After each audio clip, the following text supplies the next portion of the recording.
kahit laruin ang ulupong. Walang mananakit o mamiminsala sa nasasaklaw sa banal na bundok. Sapagkat kung paanong puno ng tubig ang karagatan, laganap sa buong lupain ang pagkilala sa Panginoon. Sa araw na iyon, isisilang ang hari mula sa lahi ni Hese, ang magiging palatandaan para sa mga bansa. Ang mga bayay tutungo sa banal na lungsod upang parangalan siya, at magiging maningning ang kaniyang luklukan. Ang salita ng Diyos. Salamat sa Diyos. Sa salmo ang ating pong aawitin.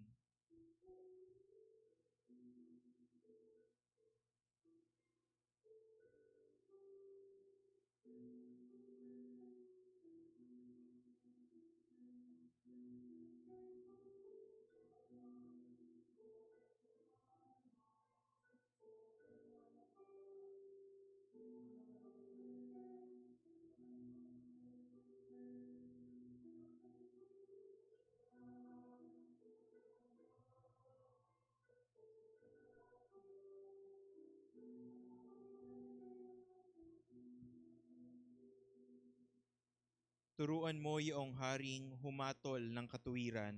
Sa taglay mong katarungan, O Diyos, siya'y bahaginan, upang siya'y maging tapat mamahala sa iyong bayan, at pati sa mahihirap, maging tapat siyang tunay.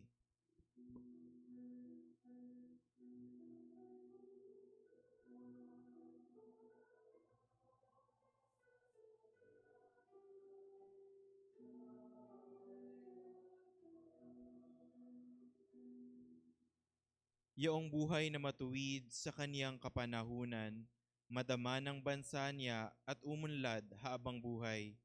Yaong kaniyang kaharian ay palawak ng palawak, mula sa ilog Euphrates sa daigdig ay kakalat.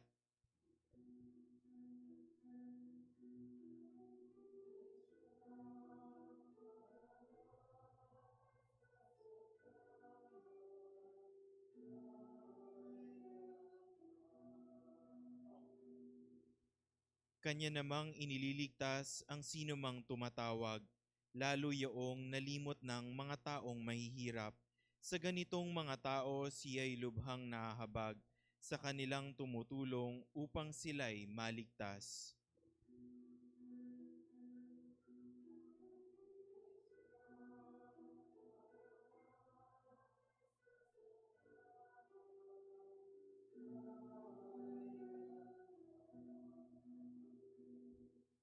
Nawa yaong kanyang ngalan ay huwag nang malimutan, manatiling laging bantog sa katulad nitong araw.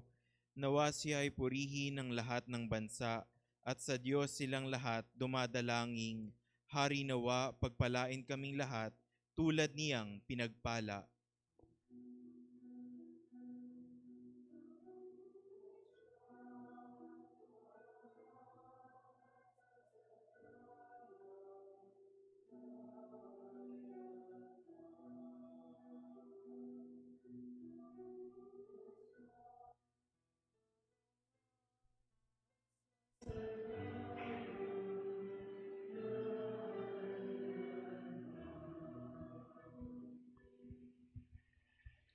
Sa ikalawang pagbasa, idinadalangin ni San Pablo na mamuhay ang sambayanan ng may pagkakaisa kay Kristo sa pamamagitan ng pagtanggap at paglilingkod sa isa't isa tulad ni Kristo. Ang salita ng Diyos mula sa sulat ni Apostol San Pablo sa mga taga-Roma. Mga kapatid, anumang nasa kasulatan noon pang-una ay nasulat sa ikatututo natin, sapagkat lumalakas ang ating loob at nagkakaroon ng pag-asa kapag binabasa natin ang mga aral na matatagpuan dito. Loobin nawa ng Diyos na napapatatag at nagpapalakas ng loob, na mamuhay kayong may pagkakaisa kay Kristo Jesus. Sa gayon, sama-sama kayong magpupuri sa Diyos at Ama ng ating Panginoong Hesukristo.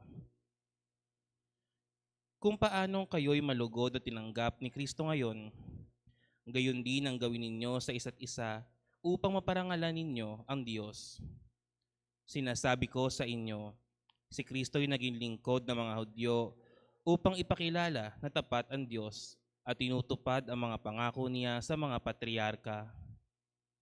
At ang mga hintil na may magpuri sa Diyos dahil sa kanyang habag. Ayon sa sinabi ng kasulatan, kaya't papupurihan kita sa harapan ng mga hintil at aawitan ko ang iyong pangalan. Ang salita ng Diyos. Salamat sa Diyos.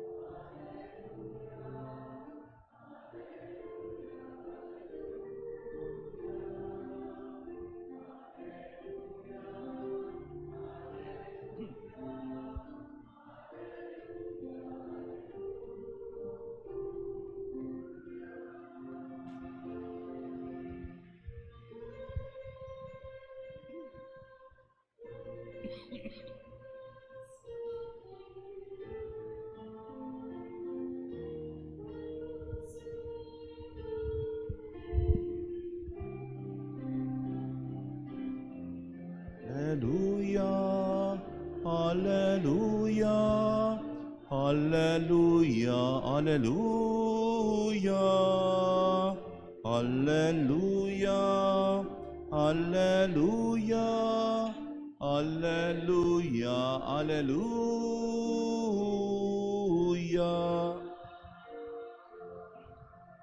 Sa mabuting balita, ipinangangaral ni Juan ang pagdating ng Panginoon. Ipinananawagan niya ang paghahanda ng kanyang daraanan sa pamamagitan ng pagsisisi at pagtalikod sa mga kasalanan. Sumainyo ang Panginoon. Ang mabuting balita ng Panginoon ayon kay San Mateo. Noong panahon iyon, si Juan Bautista ay dumating sa ilang ng Judea at nagsimulang mangaral. Sinabi niya, pagsisihan ninyo talikdan ang iyong mga kasalanan, sapagkat malapit na maghari ang Diyos. Si Juan ang tinutukoy ni Propeta Isaías nang sabi nito, ito ang sabi ng isang sumisigaw sa ilang, ihanda ninyo ang daraanan ng Panginoon, tuwirin ninyo ang kanyang mga landas. Hinabing balahibo ng kamelyo ang damit ni Juan at balat ang kanyang pamikis, ang kanya namang pagkaibalang at pulot-pukyutan, at pumunta sa kaniya ang mga taga-Jerusalem, taga-Judea at mga naninirahan sa magkabilang panig ng Jordan. Ipinahig nila ang kanilang mga kasalanan at sila'y bininyagan ni Juan sa ilog Jordan. Ngunit nang makita niyang marami sa mga Pariseo at mga Saduseo ang lumalapit upang pabinyag, sinabi niya sa kanila, kayong lahi ng mga ulupong, sino ang nagbabala sa inyo upang tumakas sa parusang darating? Ipakilala ninyo sa pamamagitan ng inyong pamuhay na kayo'y nagsisisi, at huwag ninyong ipangahas na kayo'y anak ni Abraham. Sinasabi ko sa inyo, ang Diyos ay makalilikha ng mga tunay na anak ni Abraham mula sa mga batong ito. Ngayon pa'y nakaamba na ang palakol sa ugat ng punong kahoy. Ang bawat punong kahoy na hindi mabuti ang bunga ay puputulin at ihahagi sa apoy. Binibigyan ko kayo sa tubig bilang tanda ng pagsisisi ninyo at pagtalikod sa inyong mga kasalanan. Ngunit ang dumarating na kasunod ko, ang magbibinyag sa inyo sa Espiritu Santo at sa apoy. Siya'y makapangyarihan kaysa akin. Hindi ako karapat-dapat kahit tagadala ng kanyang panyapak. Hawak niya ang kanyang kalaykay upang alisin ang dayami. Titipunin niya sa kamalig ang trigo, ngunit ang ipay susunugin sa apoy na di mamamatay kailanman. Ang mabuting balita ng Panginoon. Pinupuri ka namin, Panginoong Hesukristo.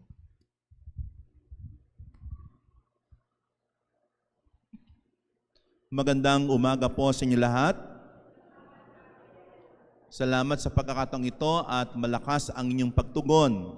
Sana po mamaya sa pagtugon natin sa banal na misa at pag-awit ay tayo ay malakas din, tanda ng ating pagsamba, pupupuri at pasasalamat sa Diyos sa loob ng banal na misa.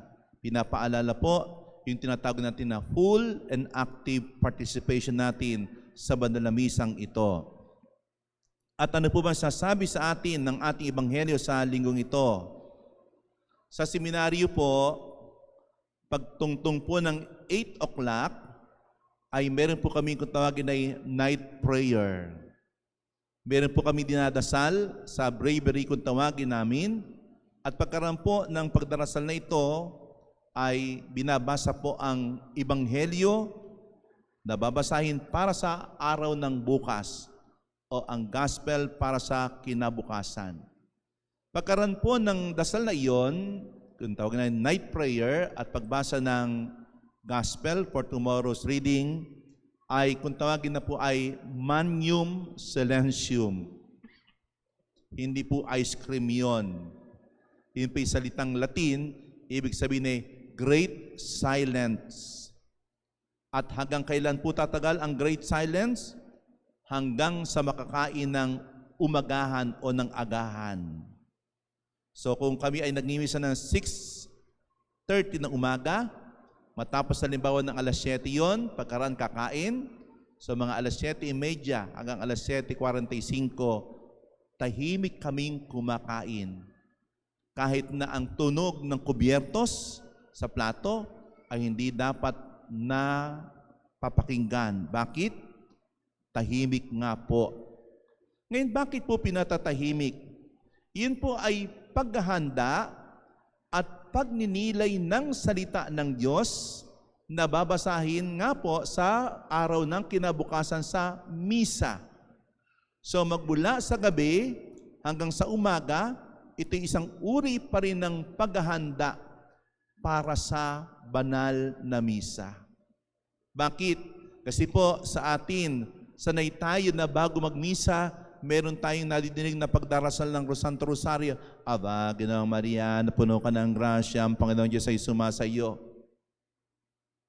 Bago magmisa sa atin, maingay po tayo. O kaya naman, halimbawa, no, habang di pa nagsisimula ang misa, ano po ang ginagawa natin? Sapagkat makatabi lang tayo, nagkukwentuhan. Pero po yung itinuturo sa seminaryo, tulad ng sabi natin kanina, ay ano, maganda po. Bakit? Sapagkat kung si Kristo ay dumarating, sabi natin, sa kung tawagin natin na mystical o mysterious coming, sa mga sakramento, sa ating pagdarasal, yung ating pagtahimik ay tanda ng ating paghahanda sa pakikinig natin ng salita ng Diyos at pagtanggap natin kay Jesus sa kung tawagin natin ay banal na komunyon. Tandaan po natin, sabi natin, si Jesus ay dumating 2,000 taon na ang nakalilipas, historical coming.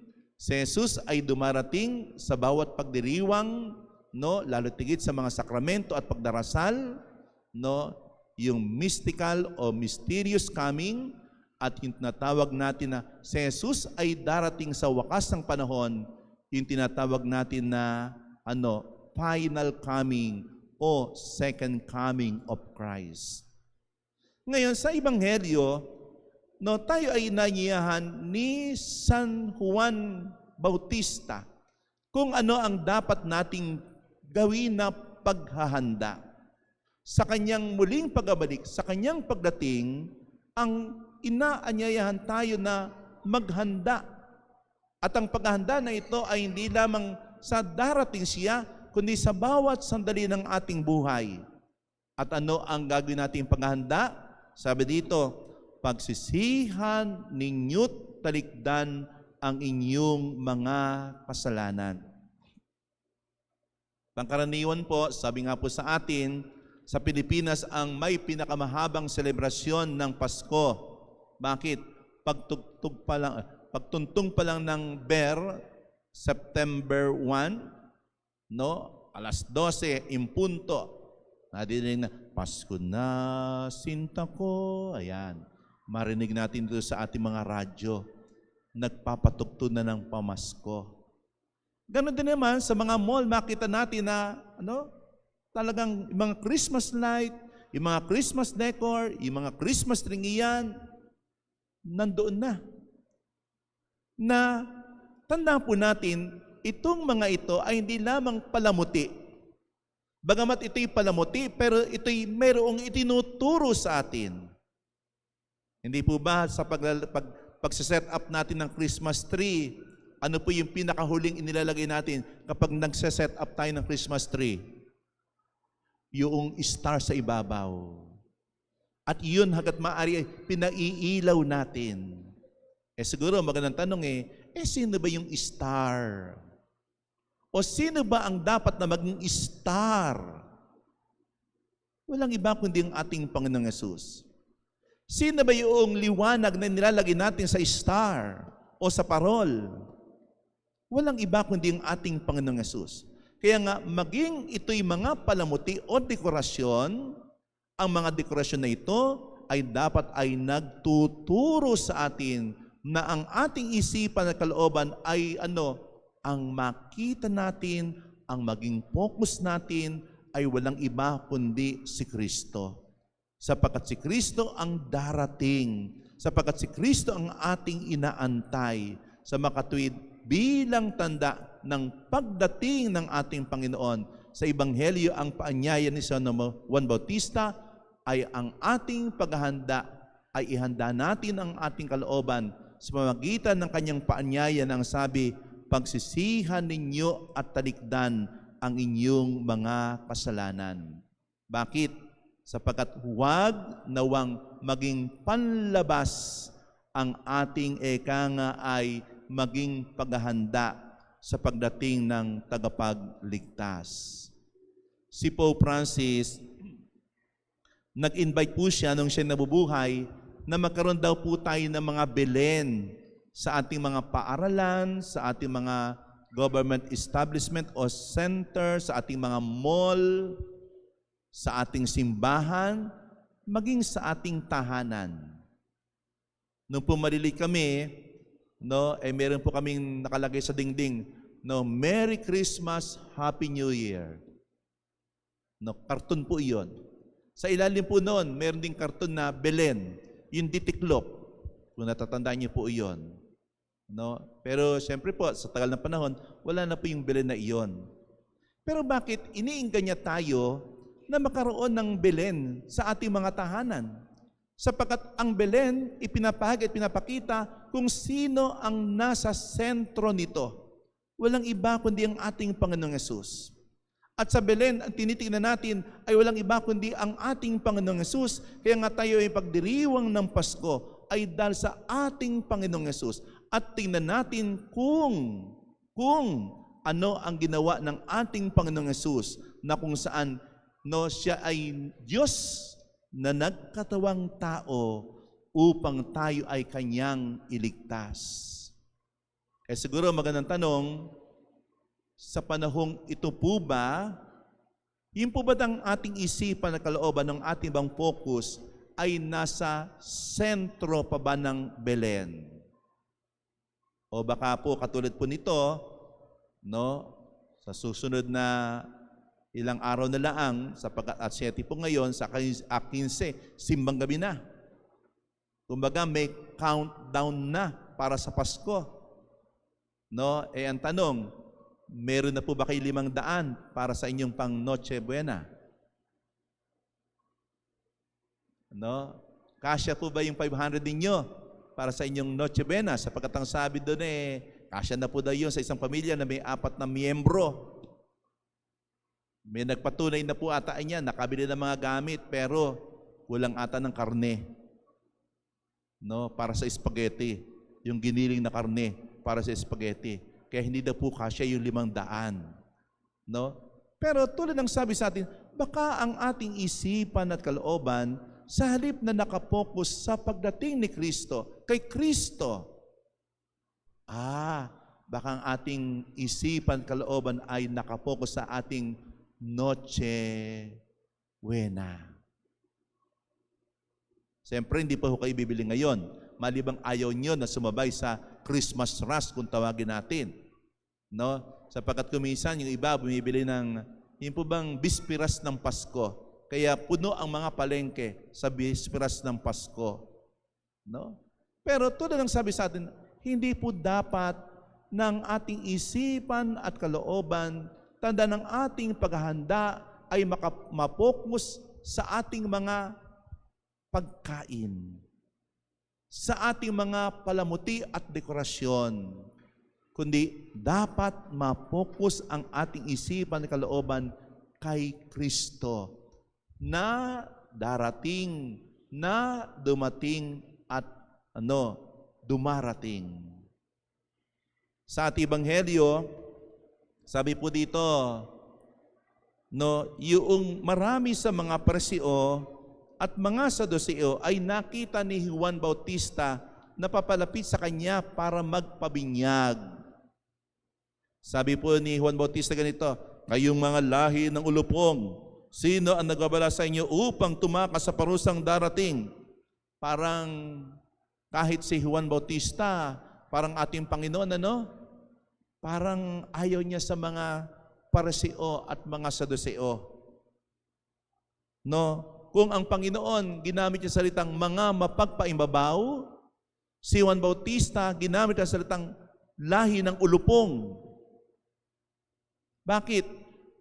Katulad ng sabi ng Panginoon, kung nagpapabinyag man itong mga Pariseo at mga Saduseo, pakitang tao lang ito. Bababaw lamang ito. Para bagang sabing, sumunod lang sa agos sapagkat marami ang nagpapabinyag. Sila din na magpapabinyag sapagkat inang trend. Ayan. So wala pala sa loob nila. Wala pala sa puso nila yung kanyang pagbibinyag.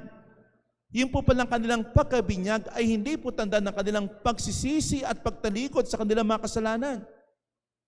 Sapagkat naroon sila para magpakitang tao lamang.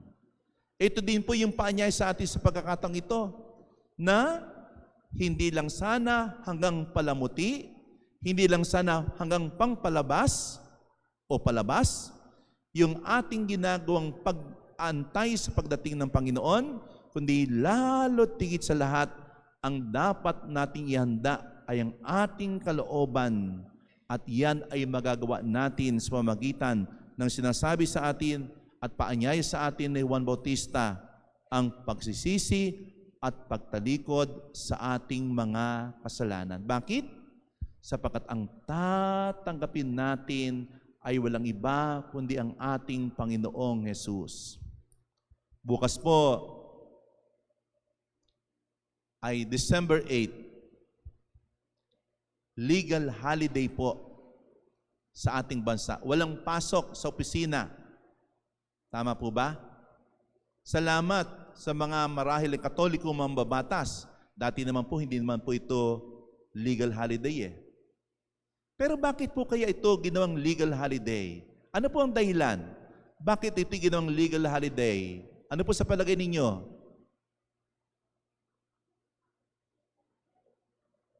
Para kayo magpunta sa mall. Makabili na kayo ng inyong pamasko at ng inyong pang Noche Buena. Iyon po ba dahilan? Hindi po yun ang pangunahing dahilan. Anong pangunahing dahilan? Sapagkat ito po'y holiday of obligation. Sa makatuwid, walang pasok bukas at holiday of obligation, anong dapat gawin? Ano po ang dapat gawin? Salamat sa Diyos, inilakas ninyo. Magsimba. Bukas po, 6:30 ang misa. Ewan ko lang kung kayo ay magsisimba. Tandaan po natin, walang pasok bukas. Pero ipinapakita po ng ating pagdiriwang dito ay maging yung pananahanan, panunuluyan ni Jesus ay inihanda din. Na si Maria ay pinaglihing walang bahay kasalanan sapagkat ang manana sa kanya ay isang Diyos na banal. Sa yung sinasabi natin para magiging tabernakulo na pupuntahan o iimbakan, lalagyan, sisidlan ng banal na Diyos na walang iba kundi ang ating Panginoong Yesus. Kaya nga siya ay ipinaglihing walang bahid kasalanan sapagkat si Maria ay inihanda ng Diyos upang maging sisidlan, maging daluyan, maging panunuluyan ng Diyos na nagkatawang tao na walang iba kundi ang ating Panginoong Yesus. Siya ay immaculately conceived, ipinaglihing walang bahid kasalanan. Sa makatuwid, ganoon din po ang kailangan sa atin at ganoon din ang itinuturo sa atin upang manahan sa atin si Jesus sa ating kalooban ang paanyaya sa atin ni San Juan Bautista ay pagsisihan ninyo at talikdan ang inyong kasalanan. Si Maria, ang buong pagkatao niya ang inihanda ng Diyos. Sa ating ganun din naman, ng ating buong pagkatao ay dapat nating ihanda upang sa pagdatal, sa pagdating ni Jesus, lalo tigit sa ating kalooban, tayo ay talagang nakahanda na at naging malinis na. Nawa, sa diwang ito ng Ebanghelyo na ating narinig, ngayong ikalawang linggo sa panahon ng pagdating ng Panginoon, tulad ni Maria na inihanda upang maging pananahanan ni Jesus na Diyos na nagkatawang tao sa pagdatal, sa pagdating ni Jesus sa ating buhay ay tunay tayo naman ay naihanda tulad ng mahal na Birheng Maria. Amen.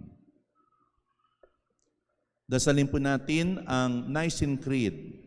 Sumasampalataya ako sa isang Diyos ang makapangyarihan sa lahat, na may gawa ng langit at lupa, ng lahat ng nakikita at di nakikita. Sumasampalataya ako sa isang Panginoong Jesucristo, bugtong na anak ng Diyos, sumilang sa Ama bago pa nagkapanahon. Diyos buhat sa Diyos, liwanag buhat sa liwanag. Diyos na totoo buhat sa Diyos na totoo. Sumilang at hindi ginawa, kaysa ng Ama sa pagka-Diyos, at sa pamamagitan niya ay ginawa ang lahat. Dahil sa ating pawang mga tao, At dahil sa ating kaligtasan, siya nanawag mula sa kalangitan. Nagkatawang tao siya ng Espiritu Santo, kay Maria Birhen at naging tao. Pinak sa krus dahil sa atin, nagpakasakit sa hatol ni Poncio Pilato, namatay at nilibing. Muli siyang nabuhay sa ikatlong araw, ayon sa banal na kasulatan. Umakyat sa kalangitan at lumuklok sa kanan ng Amang may kapal.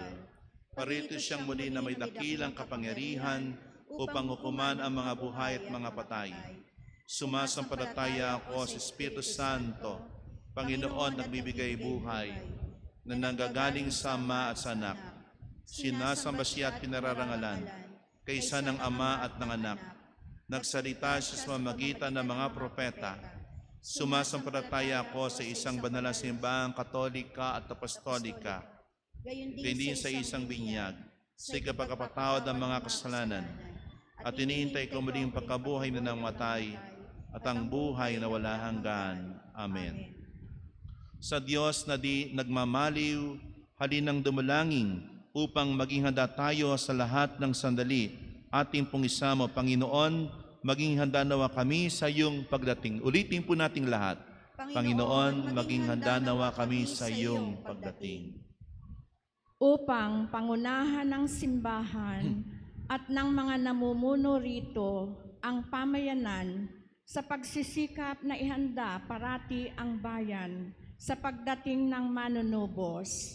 Dumalangin tayo sa Panginoon. Panginoon, maging handa nawa kami sa iyong pagdating. Upang ang mga naliligaw ay maituwid sa landas ng Panginoon, sa pagtaguyod at paggabay ng Espiritu Santo, tungo sa pagkakaisa, dumalangin tayo sa Panginoon. Panginoon, maging handa nawa kami sa iyong pagdating. Upang pakinggan natin ang tinig ng mga propeta sa ating pamayanan, kapag kanilang tinawag pansin ang ating mga pagwawalang bahala, dumalangin tayo sa Panginoon. Panginoon, maging handa nawa kami sa iyong pagdating. upang ang panahon ng Adbyento sa ating parokya ay maging panahon ng biyaya, lalo't higit sa mga nagbabalik loob sa ating pamayanan. Dumalangin tayo sa Panginoon. Panginoon, maging handa nawa kami sa iyong pagdating. Upang ang mga yumao na tinipon ni Kristo sa pag-aaning walang hanggan ay matagpuan ang bundok ng kapayapaan at ang maluwalhating tahanan ng Diyos. Dumalangin tayo sa Panginoon. Panginoon, maging handa nawa kami sa iyong pagdating. Tahimik po nating ilahad sa Panginoon ang ating mapangsariling panalangin at intanasyon.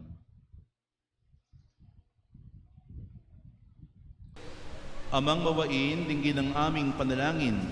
Itulot mong maging handa kami sa pagdating ni Jesucristo na aming Panginoon, ngayon at magpa sa wala hanggan.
Kamtin.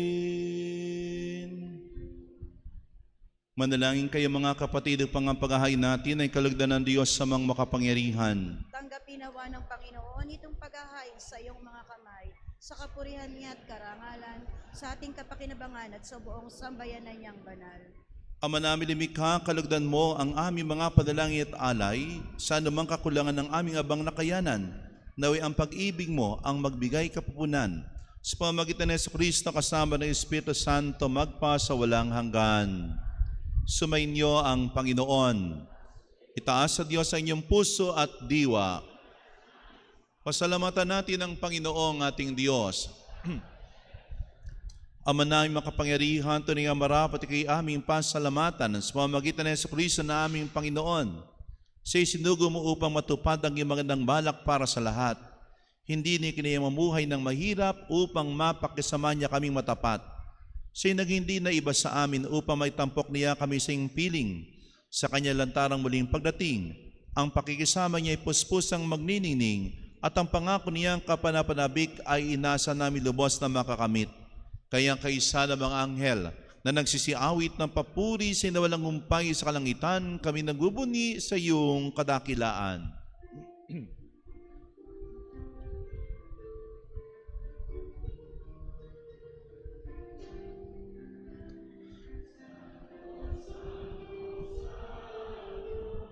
Panginoong Diyos ng mga hukbo, napupuno ang langit at lupa ng kadakilaan mo. Hosana, Hosana, Hosana sa kaitaasan. Hosana, Hosana, Hosana sa kaitaasan.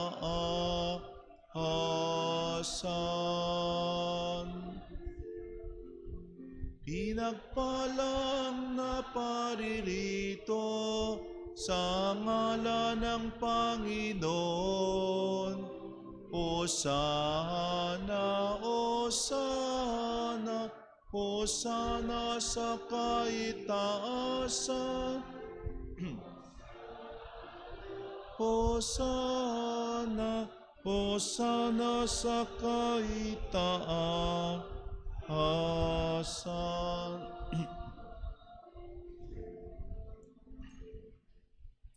Ama naming banali kong bukal ang tanang kabanalan, kahit sa pamamagitan ng iyong Espiritu, gayong banal ang mga kaloob na ito upang para sa amin ay maging katawan at tugon ng aming Panginoong Hesukristo. Bago niya pinagtiis ang kusang loob na maging handog, ginawa kaniya ang tinapay, pinasalamatan kaniya, pinaghati-hati ngayon, iniabot sa kanyang mga lagad at sinabi, tanggapin ninyo lahat ito at kanin. Ito ang aking katawan na ihahandog para sa inyo.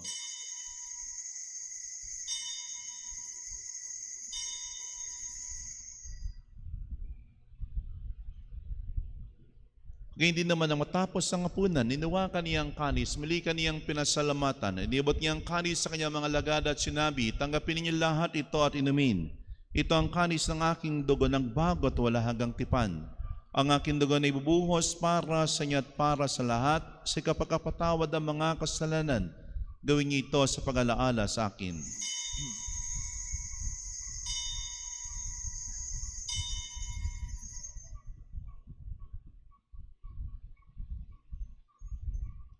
Ipagbunyi natin ang misteryo ng pananampalataya.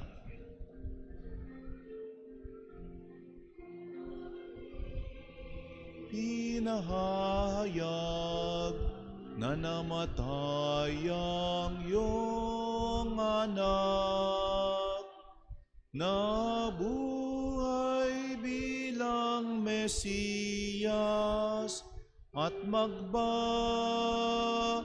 balik sa wakas, mahayag sa lahat. Ang maginagawa namin ng pag-alala sa pagkamatay at maling pagkabuhay ng iyong anak, kahit nialay namin siyang tinapay na nagbibigay buhay at ang kanis na nagkakaloob ng kaligtasan. Kami nagkapasalamat dahil kami narapat na mayo sa harap mo para maglingkod sa iyo. Isinasamo namin kayo magsasalo-salo sa katawan at tugon ni Kristo ay mabuklat sa pagkakaisa sa pamagitan ng Espiritu Santo. Amalingapin mo ang isimbang laganap sa buong daigdig. Puspusin mo kami sa pag-ibig kay San Leon na aming Papa at ni Dennis naming Obispo at ng Tanang Kaparian. Alalahan mo rin mga kapatid naming nahimlay na pag-asang sila muling mabuhay, gayon din ng lahat ng mga pumanaw. Kawan mo sila at patuloyin sa iyong kaliwanagan. Kawaan mo at pagindapat kami lahat na makasalo sa iyong buhay na walang wakas. Kaysa ng mahal na Birheng Maria, na ina ng Diyos, ni San Jose na kaniyang kabiyak ng puso, kaysa ng mga apostol at ang lahat ng mga banal na namuhay dito sa daigdig ng kalugod-ugod sa iyo, may pagdiwang naman namin ng pagpupuri sa kararangal mo sa pamagitan ng iyong anak na aming Panginoong Hesukristo. Sa pamagitan ni Kristo kasama niya at sa Kanya, ang lahat ng parangal at papuri ay sa iyo, Diyos amang makapangyarihan, kasama ng Espiritu Santo, magpa sa walang hanggan.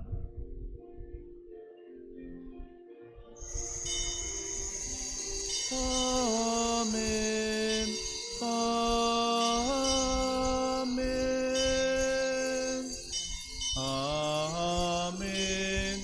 Amen. Amen.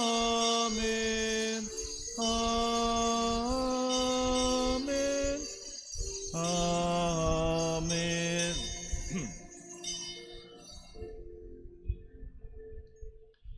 Bilang isang samay ng binuklod sa pag-ibig na Ama, dumulog tayo sa Kanya, awitin natin, padalang itinulo sa atin.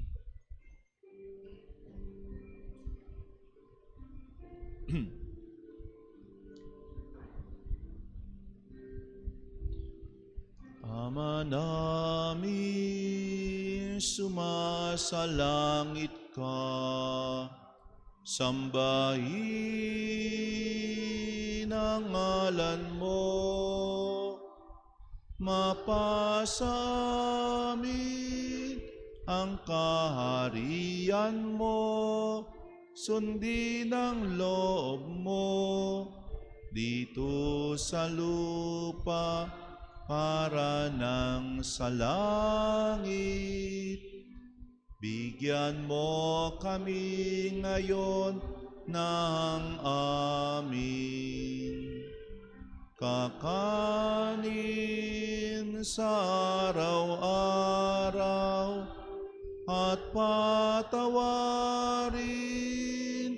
mo kami sa aming mga sala para ng pagpapatawad namin sa nagkakasala sa at huwag mo kaming ipahintulot sa tukso at yadiya mo kami sa lahat ng masama.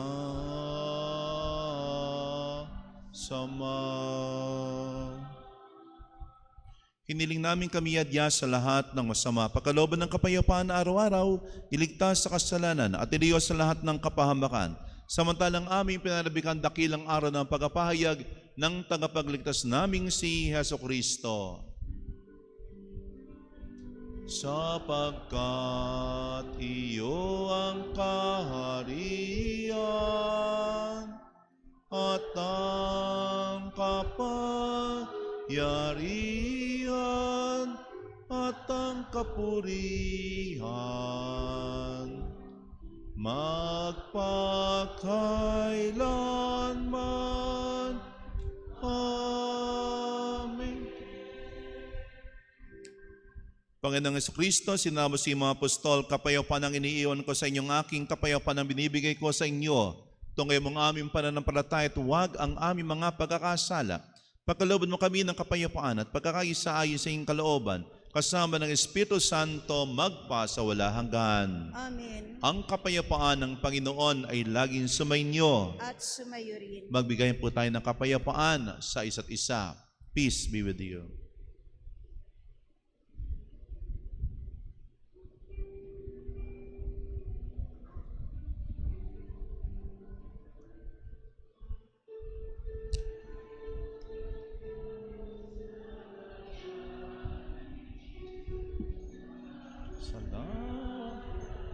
Ng sanlibutan, maawa ka sa amin.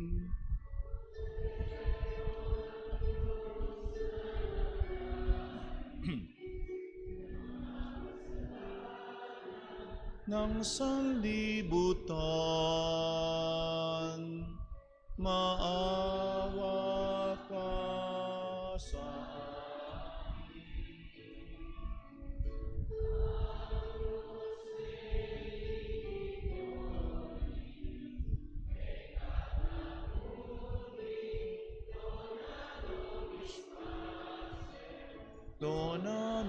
nobis pace, dona nobis pace.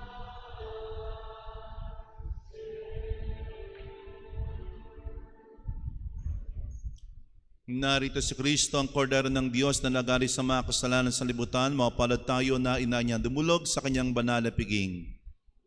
Hindi ako dapat na magpatuloy sa iyo, ngunit sa isang salita mo lamang igagaling na.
Tony Cristo. Tony Cristo. Tony Cristo. Tony Cristo.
Mayroon pong second collection para sa apostolado sa mga may kapansanan.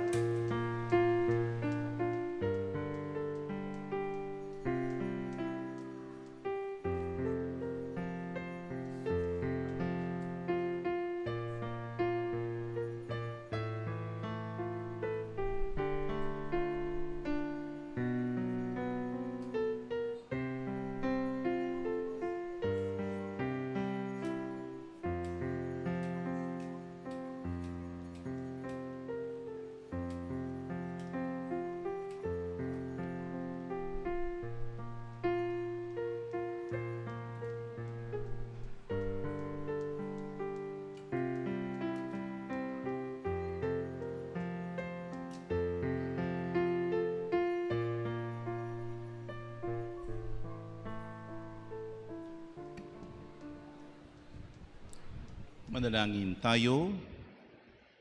Ama na iyong pagmahal, kaming pinapakinabang mo sa iyong banal na salo-salo ay turuan mo kumilala sa layunin ng iyong mga nilikhang bagay na dapat naming gamitin upang kami ay sumapit sa iyong piling. Sa pamamagitan ni Kristo kasama ng Espiritu Santo magpa sa wala hanggan. Amen. Magsiupo po tayo sumandali para sa mga paanyaya. Bukas, 8 ng Disyembre, dakilang kapistahan ng kalinis-linisang paglilihi sa mahal na Birheng Maria o Immaculada Concepcion na siyang patron ng ating diocese at patron ng ating bansang Pilipinas. Ito din ay kabilang sa Holidays of Obligations, kung kaya tayo po ay inaasahang makadalo sa banal na misa sa ganap na 6:30 ng umaga. Matapos ang Misa Mayor ay susundan ito ng maringal na prosesyon. Sa 12 ng Disyembre, araw ng Biyernes, ang pagunita sa mahal na Birhen Maria ng Guadalupe. Ang misa ay sa ganap na 6:30 ng umaga.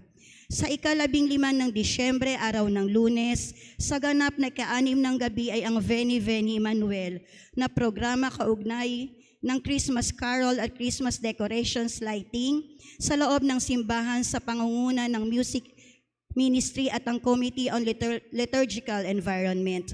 15 ng Disyembre, araw ng Lunes, hanggang 23 ng Disyembre ay ang mga simbang gabi sa ganap na 7 ng gabi. Sa 16 ng Disyembre, araw ng Martes, hanggang 24 ng Disyembre ay ang mga misa aginaldo sa ganap na 4 ng umaga. Kaugnay pa din ng mga simbang gabi ay ang mga paanyaya sa lahat sa pakikiisa, pampasiglang gawain na pagsusuot ng itinakdang kulay ng damit sa bawat araw. Gayon din naman, para sa totoong esensya ng Kapaskuhan na pagbibigayan at pagbabahagi, ay magkakaroon po tayong muli ng Noche Nueve o pagdadala at pag-aalay sa misa ng mga itinakdang grocery items. Makikita po ang listahan ng grocery item na iaalay sa Noche Nueve, pati mga kulay na nabit na susuotin sa bawat araw, maging ang mga schedule ng misa ngayong Kapaskuhan sa ating Facebook page at mga poster na ipapaskil. Ngayong buong buwan ng Disyembre, bahagi ng outreach program ng ating parokya sa mga kapatid natin naman na nasa bilangguan na makapag-abot po tayo ng 500 hygiene kits para sa mga PDL sa Valenzuela City Jail sa Enero 2026. Hinihikayat din po na mag-donate ng shampoo, sabon, towel at mga toothpaste na maaari po nating iabot sa opisina ng ating parokya o kay Brother Carlo Rojas ng Commission on Social Action. Marami pong salamat at magsitayo na po ang lahat.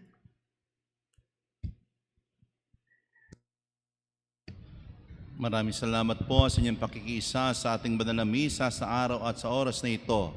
Sa mga nagsapag-ari banal na misa, sa mga permanent sponsor, sa pangunguna po ng Lectors and Commentators Ministry, at gayon din ng Knights of Columbus ay maraming salamat po.